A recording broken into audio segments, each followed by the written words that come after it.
बिस्मिल्लाहिर्रहमानिर्रहीम। अस्सलाम वालेकुम नाज़रीन। दादू की तहसील है जोही, जहाँ पर नवाही इलाके वाही पांदी में एक 9 साल की बच्ची शमा गुल वल्द अली बख्श रिंद को कारोकारी के इल्ज़ाम लगाकर मार दिया गया।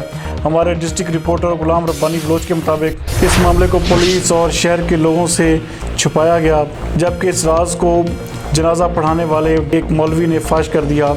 ज़राए का कहना है कि बच्ची को पत्थरों से तशद्दुद करके तड़पा कर मारा गया। मज़ीद इस हवाले से देखते हैं हमारे डिस्ट्रिक्ट रिपोर्टर गुलाम रब्बानी बलोच की ये रिपोर्ट। ये सही मूं वटि आया शाम जो तकरीबन 8 बजे, रात जो 8 बजे मूं वटि आया।